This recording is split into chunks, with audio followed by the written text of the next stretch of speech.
మీరు మొహమాటం లేకుండా చెప్పండి. యాజ్ ఆఫ్ నౌ ట్రెండ్ చూస్తూ ఉంటే రుద్రరాజు గారు చెప్పినట్టు కాంగ్రెస్ పార్టీ మళ్ళీ పికప్ అయ్యి హర్యానాలో లీడ్ చేసే అవకాశం ఏమైనా కనిపిస్తుందా మీకు? ఆ స్కోప్, ఆ డిస్టెన్స్ చూస్తూ హర్యానాకు సంబంధించి రుద్రరాజు గారిది దింపుడికి వెళ్ళాం ఆశ.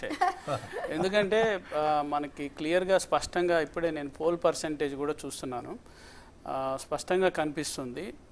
కానీ ఆయన మిరకల్ జరగాలని కోరుకోవటంలో తప్పలేదు, ఏదైనా ఒక అద్భుతం జరిగి మళ్ళీ కాంగ్రెస్ పికప్ అయ్యి. బట్ మనం చూస్తే అక్కడ 40.2% కాంగ్రెస్ పార్టీకి ఉంది, 39.2% బీజేపీకి ఉంది. అంటే 1% తక్కువ ఉన్నప్పటికీ. బట్ ఇక్కడ ఏమైందంటే ఇందాక నేను అనాలిసిస్లో మనం చెప్పినప్పుడు Jat vote, INLD is Jat dynasty led by Chautalas. ఈ ఐఎన్ఎల్డికి ఇంట్రెస్టింగ్గా 5% ఓట్ షేర్ వచ్చింది ఇప్పుడు వరకు చూస్తే. అంటే ఈ జాట్ ఓట్ కన్సాలిడేషన్ మనం కాంగ్రెస్కి ఏదవుతుందో అనుకున్నామో అది పూర్తిగా అన్ని చోట్ల అవ్వలేదు. ఐఎన్ఎల్డి ఈ 5% ఓట్ షేర్ తీసుకోవటం వల్ల బీజేపీకి లాభం చేకూరిందని నేను అనుకుంటున్నాను. ఎందుకంటే యాంటీ జాట్ ఓటు మనం అనుకున్నట్టు పూర్తిగా కన్సాలిడేట్ అయింది బీజేపీకి. కానీ జాట్ ఓటు కంప్లీట్గా కాంగ్రెస్కి కన్సాలిడేట్ అవ్వలేదు అనటానికి నిదర్శనం ఏంటంటే ఐఎన్ఎల్డికి దాదాపు 5% ఓట్ షేర్ వచ్చింది. అది ఇంపార్టెంట్ అబ్జర్వేషన్ నేను అనుకుంటున్నాను. అదే మాదిరిగా ఒక ఆశ్చర్యం అంటే ఇందాక అందరు చెప్తున్నట్టు ఈ ఎన్నికలో కాంగ్రెస్కి కిసాను, జవాను, పహిల్వాను అని అన్నారు. కానీ ఇప్పుడు చూస్తే వినేష్ పొగట్ తను ట్రైలింగ్లో ఉంది జులానా నుంచి, ఒక ఎక్స్ ఆర్మీ అధికారి చేతిలో. సో అంటే ఇప్పుడు ఇక్కడ ఒక ఇంపార్టెంట్ విషయము, ఇందాక ఆయన చెప్పినట్టు బీజేపీ ఈ డిజిటల్ యుగంలో ఇప్పుడు ఈ ఎన్నికలు ఎవరు నెరేటివ్ని కంట్రోల్ చేయగలరో, ఎవరు తమ స్టోరీని గొప్పగా చెప్పుకోగలరో, ఈ నెరేటివ్ని కంట్రోల్ వాళ్ళే గెలుస్తున్నారు. ఈ నెరేటివ్ని కంట్రోల్ చేయటంలో, ఈ పొలిటికల్ నెరేటివ్ని, ఈ కథ, ఈ రాజకీయ కథని ప్రజలకు చెప్పడంలో బీజేపీ మాస్టర్ చేసింది ఆర్ట్. వాళ్ళకున్న ఇప్పుడున్న ఏదైతేనే ఏజెన్సీస్, టెక్నాలజీ, వాళ్ళకున్న ఆర్ఎస్ఎస్ బ్యాక్గ్రౌండ్ కానీ ఇంకేదైతేనే, సో ఆ నెరేటివ్ని టోటల్గా వాళ్ళు మాస్టర్ చేశారు. అదర్వైజ్ హర్యానాలో అందరూ అనుకున్నారు it's going to be a cakewalk for కాంగ్రెసే గెలుస్తుంది అన్నది అక్కడ అందరూ అనుకున్నది. కానీ ఈ ఫలితాలు ఒక సర్ప్రైజ్. దిస్ షోస్ దట్ ఈ పొలిటికల్ నరేటివ్ని బాగా బీజేపీ రన్ చేసింది, political management.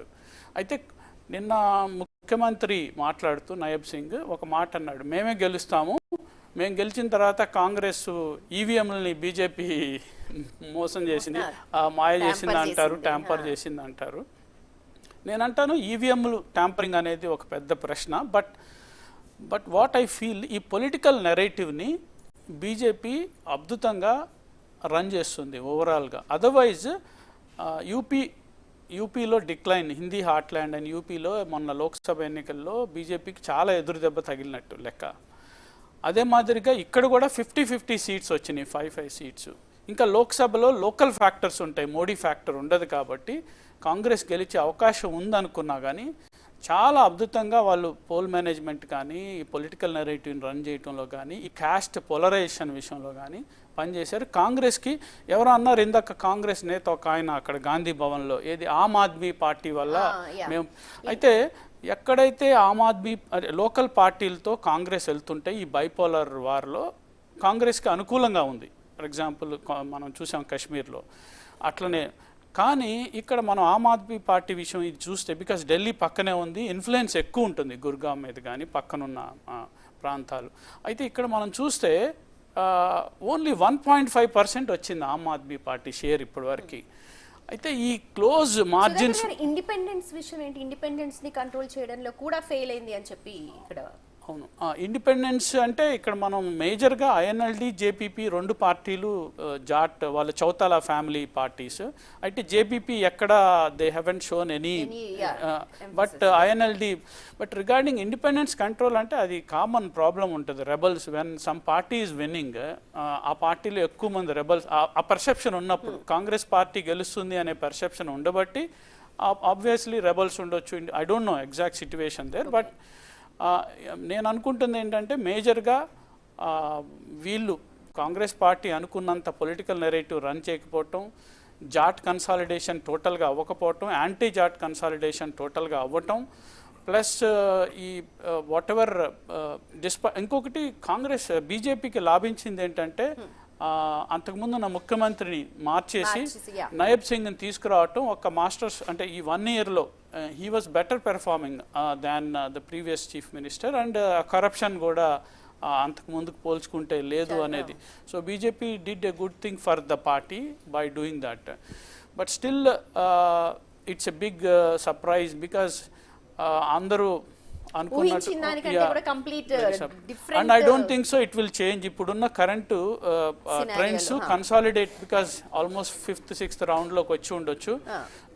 It shows because but narrow percentage ఉంది అండ్ కాంగ్రెస్కే ఎక్కువ ఉంది, ఒక 1%.